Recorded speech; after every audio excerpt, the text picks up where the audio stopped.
Hour channel ఫిమ్ English learn with fun. Friends, నేను question అడుగుతాను, నాకు సమాధానం చెప్పాలి. ఏంటంటే, ఈ సృష్టిలో విలువైనది ఏమిటి? అతి ముఖ్యమైనది, అది చాలా చాలా ఇంపార్టెంట్ అన్నమాట. It is the most important thing on this earth. ఏంటది? తెలిసిన వాళ్ళు కామెంట్ సెక్షన్లో పెట్టండి ఫటాఫట్. ఏం తెలుసా? నేను చెప్తున్నాను, టైం. ఎస్, కాలం అనేది చాలా ముఖ్యమైనది. టైమ్ ఈజ్ మనీ, అవునా కదా? టైమ్ ఈజ్ మనీ అంటే టైంని మనము డబ్బుతోటి సమానంగా చూడాలి. ఒక 10 రూపాయలు వదిలేసుకుంటారా మీరు? వదిలేసుకోం కదా. అలాగే టైం అనేది మనీతోటి సమానం. అయితే ఈరోజు మనం క్లాస్ మొత్తంలో కూడా ఈ టైంని ఉద్దేశించి మనము చాలా సెంటెన్సెస్ నేర్చుకుందాం. ఇవన్నీ కూడా మనకు డైలీ లైఫ్లో ప్రతిరోజు కూడా మనకు ఉపయోగపడుతూ ఉంటాయి. టైమ్ ఈజ్ మనీ, ఇది ఒక sentence. So we should not waste time. మనం టైంని వేస్ట్ చేయకూడదు. Time waits for none. Time ఎవరి కోసం కూడా ఆగదు. Time flies. Yes, time flies. Time ఎగురుతుంది. అర్థముందా? లేదు.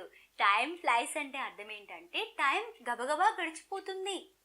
చూస్తూనే ఉన్నాను, మా అబ్బాయి ఇంటర్కి వచ్చేసాడు అని అంటూ ఉంటారు. వీళ్ళని చూస్తే చిన్నప్పుడే పెళ్లి చేస్తారు అమ్మాయిలకి. వీళ్ళు ఆ పిల్లలు ఇద్దరు కూడా సిబ్లింగ్స్ లాగా కనిపిస్తూ ఉంటారు.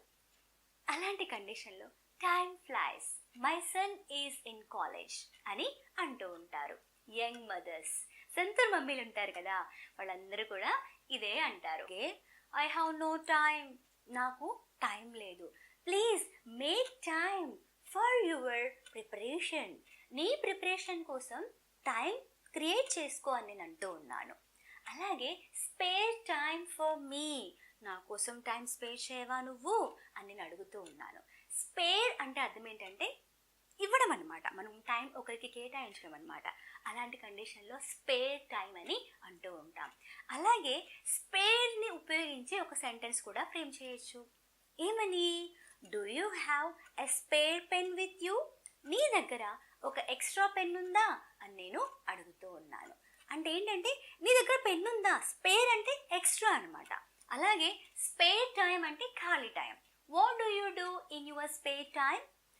I do exercise in my spare time. రియల్గా నేనైతే అదే చేస్తాను. నాకు ఖాళీ సమయం దొరికితే ఏదో ఒకటి చేస్తానన్నమాట. అంటే ఎక్సర్సైజ్ రిలేటెడ్గా ఉన్నటువంటి ఆసనాలే కావచ్చు, ఇంకేమైనా సరే నేను అది చేస్తూ ఉంటాను. అది కూడా టైంని బేస్ చేసుకొని చేస్తూ ఉంటాను. టైం ఉంది కదా అని చెప్పి ఎప్పుడు చేస్తూ ఉంటాను అనమాట. మరి ఫుల్గా ఉందనుకోండి పొట్ట, మనం చేసామనుకోండి ప్రాబ్లం అవుతుంది. దాన్ని ఎంప్టీ స్టమక్ తోటి మనం చేయాలి. మామూలుగా నడక లాంటి అవి మనం చేయొచ్చు అనమాట. ఓకేనా? Walking is good for health. ఈ వాకింగ్ ఏదైతే ఉందో హెల్త్కి చాలా మంచిదని నేను అంటూ ఉన్నాను. మీరు గుర్తుంచుకోండి, ఫర్ అనే ప్రిపోజిషన్ బ్రేక్ఫాస్ట్కి ముందు, వాకింగ్కి ముందు, లంచ్కి ముందు, అలాగే డిన్నర్కి ముందు, వీటన్నిటికి ముందు కూడా మీరు ఫర్ అనే ప్రిపోజిషన్ని వాడాలి. What do you have for breakfast? బ్రేక్ఫాస్ట్లో నువ్వు ఏం తింటావు? వాట్ డూ యూ ఈట్ అనకుండా వాట్ డూ యూ హ్యావ్ అంటున్నాను. తేడా తెలిసే ఉంటుంది. ఈట్ని, డ్రింక్ని సమంగా హ్యావ్ తోటి మనము వాడుతూ ఉంటాం. నిన్నటి గురించి మాట్లాడుతున్నాను. I had fish for my breakfast. బ్రేక్ఫాస్ట్లో నేను ఫిష్ తిన్నానని నేను అంటూ ఉన్నాను.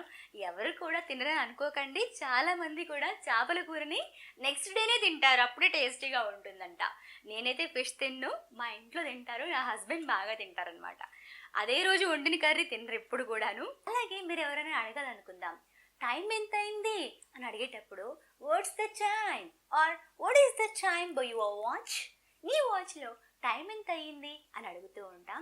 ఇన్ యువర్ వాచ్ కాకుండా బై యువర్ వాచ్ని మనము వాడాలి. What is the time by your watch అని చెప్పి అడుగుతూ ఉంటాం.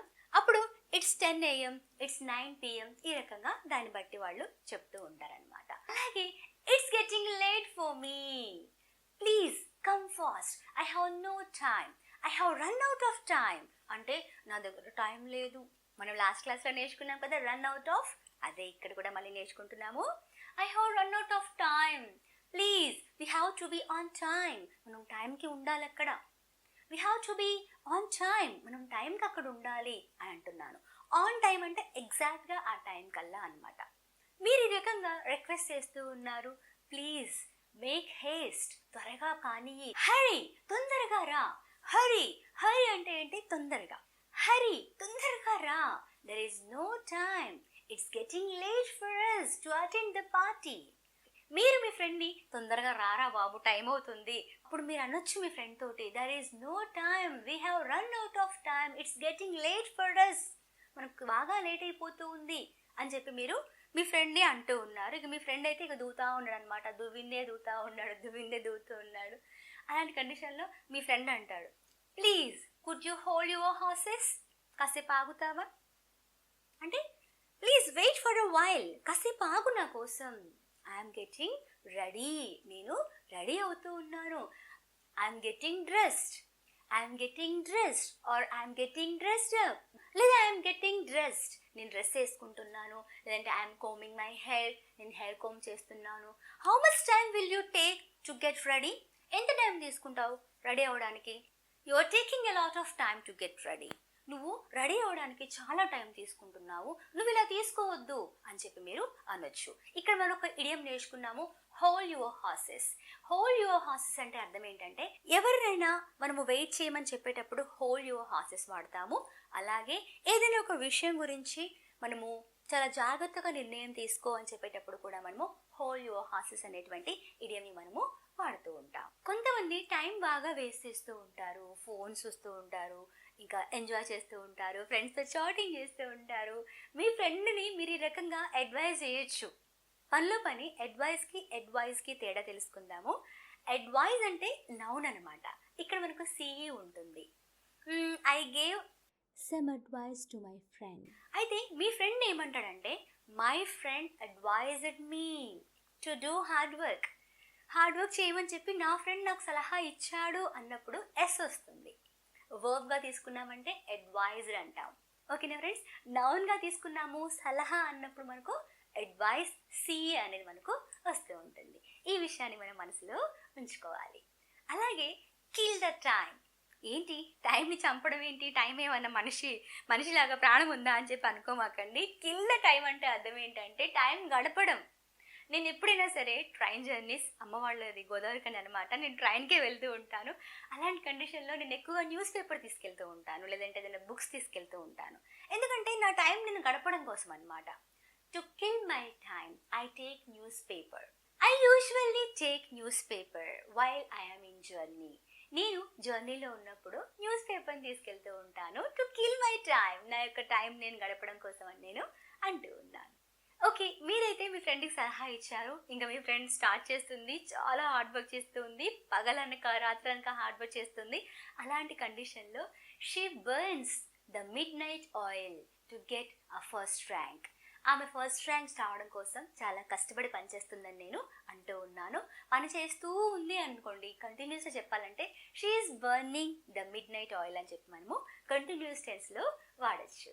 మీ ఫ్రెండ్ ఎగ్జాంపుల్ గీత తీసుకుందాం, నాకు ఈజీగా ఉంటుంది. ఈ రకంగా గీతకు మీరు అడ్వైజ్ ఇచ్చారనమాట, సలహా ఇచ్చారు. అయితే Geeta she started working very hard to get her success and finally she accomplished her goal. ఫైనల్గా తన గోల్ని ఆమె సాధించింది, అయిపోయింది. అయితే అయినా even though she got her success and she has been continuing her hard work. ఆమె జాబ్లోకి వచ్చిన తర్వాత కూడా కష్టపడే తత్వం ఏదైతే ఉందో ఇంకా కష్టపడుతూనే ఉందన్నమాట. జాబ్ వచ్చింది, చక్కగా స్కూల్లో జాయిన్ అయిపోయింది, టీచింగ్ చేస్తుంది, చక్కగా డబ్బులు వస్తున్నాయి, అయినా కూడా ఆమె హార్డ్ వర్క్ చేస్తూనే ఉందన్నమాట. ఇలా కంటిన్యూగా హార్డ్ వర్క్ చేస్తూ ఉంది, అలసిపోతూ ఉంది అన్నప్పుడు మీరు మీ ఫ్రెండ్కి సలహా ఇవ్వచ్చు. నీకంటూ టైం తీసుకో, you have to take care of yourself Geetha, you need to take some time off from work. అర్థం ఏంటంటే నీ పనుల నుంచి నువ్వు కొంచెం విరామం తీసుకో, తీసుకొని కొంచెం రెస్ట్ తీసుకో. టేక్ టైమ్ ఆఫ్ అంటే అర్థం ఏంటంటే నువ్వు పనులలో నుంచి కొంత విరామం తీసుకో అని చెప్పి నేను అంటూ ఉన్నాను. ఇలాంటి కండిషన్లో మనము టేక్ టైమ్ ఆఫ్ని మనము వాడుతూ ఉంటాం. అలాంటి కండిషన్లో మీ ఫ్రెండ్ గీత అంటుంది, లేదు నాకు అలవాటు అయిపోయింది హార్డ్ వర్క్ చేయడము, I can't be without doing hard work చేయడం కంటే కూడా నాకు నేను ఉండలేను అని చెప్పి అంటూ ఉంటుంది. ఫైనల్గా మీరు అనొచ్చు, ఆ వాల్ క్లాక్‌లో ఎలాగైతే ముల్లులు తిరుగుతాయో నువ్వు గూడా అలాగే తిరుగుతూ ఉంటావా ఎప్పుడు కూడా? అంటే ఎప్పుడు హార్డ్ వర్క్ చేస్తూనే ఉంటావా నువ్వు? అని చెప్పి మీరు అడగొచ్చనమాట. Geeta, you work round the clock. అంటే అర్థం ఏంటంటే ఆల్ ద టైమ్ చక్రం తిరిగినట్టు తిరుగుతూనే ఉంటుంది. అంటే అర్థం ఏంటంటే కంటిన్యూగా వర్క్ చేస్తూ ఉంటుంది. All the time she works to get perfection. ఎందుకంటే మెరుగుదల కోసం ప్రతి క్షణం మనం ప్రాకులాడుతూనే ఉండాలి. కాబట్టి ఎంత నేర్చుకుంటే అంత గొప్పవాళ్ళం అవుతాం. ఎంత నేర్చుకుంటే అంత బ్రైట్ అవుతుంది మన ఫ్యూచర్ అనమాట. ఎందుకంటే ఇంగ్లీషే కాదు, ఎక్కడైనా సరే నాలెడ్జ్ అనేది ఒక పెద్ద భూగోళం లాంటిది. దానిలో మనం నేర్చుకుంది ఇంతంత అనమాట. సో ప్రతి క్షణం మనం నేర్చుకోవడం కోసం ప్రాకులాడుతూ ఉండాలి. We have to crave for knowledge. Knowledge కోసం మనము పరిగెడుతూ ఉండాలన్నమాట. ఫ్రెండ్స్, చివరిగా మనం ఒక ఇడియం నేర్చుకుందాం. ఏంటంటే in the nick of the time, చివరి క్షణంలో అన్నమాట. Like a hairs of breath లాంటిదే, వెంట్రుకవాసి మూమెంట్ అనమాట, లాస్ట్ కండిషన్ అనమాట. దీన్ని ఉద్దేశించి మనం ఒక ఇడియం నేర్చుకుందాము. ఏంటంటే in the nick of the time. In the nick of the time అంటే అర్థం ఏంటంటే చివరి క్షణంలో, చివరి మూమెంట్లో. In the nick of the time doctor arrive and saved patients life. చివరి క్షణంలో డాక్టర్ గారు వచ్చారు, పేషెంట్ చక్కగా కాపాడబడ్డాడనమాట. చివరిగా ఒక చిన్న sentence, tough times. Tough times will tell what you are.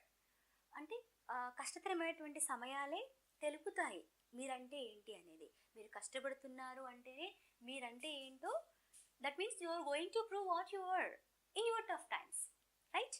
మీ కష్ట సమయంలోనే మీరంటే ఏంటో అవతల వ్యక్తి తెలుస్తూ ఉంటుంది. అలాగే time will tell everything, be patient. చాలా ఓపిక్గా ఉండు, టైమే సమాధానం చెప్తుంది అన్నిటికి కూడా. అంటే అర్థం ఏంటంటే కాలమే సమాధానాన్ని మనకు చెప్తూ ఉంటుంది. మనం మాత్రం హార్డ్ వర్క్ చేసుకుంటూ ముందుకు వెళ్తూ ఉండాలి. మీ డైలీ లైఫ్లో ఈ సెంటెన్సెస్ అన్నీ కూడా మీరు వాడుతూ ఉండండి. వాడిన కొద్దీ మీకు అలవాటు అనేది అవుతూ ఉంటుంది. కాంటెక్స్ట్ వచ్చినప్పుడు వెంబటే ఈ సెంటెన్స్ని మీరు అక్కడ వాడుతూ ఉండాలి.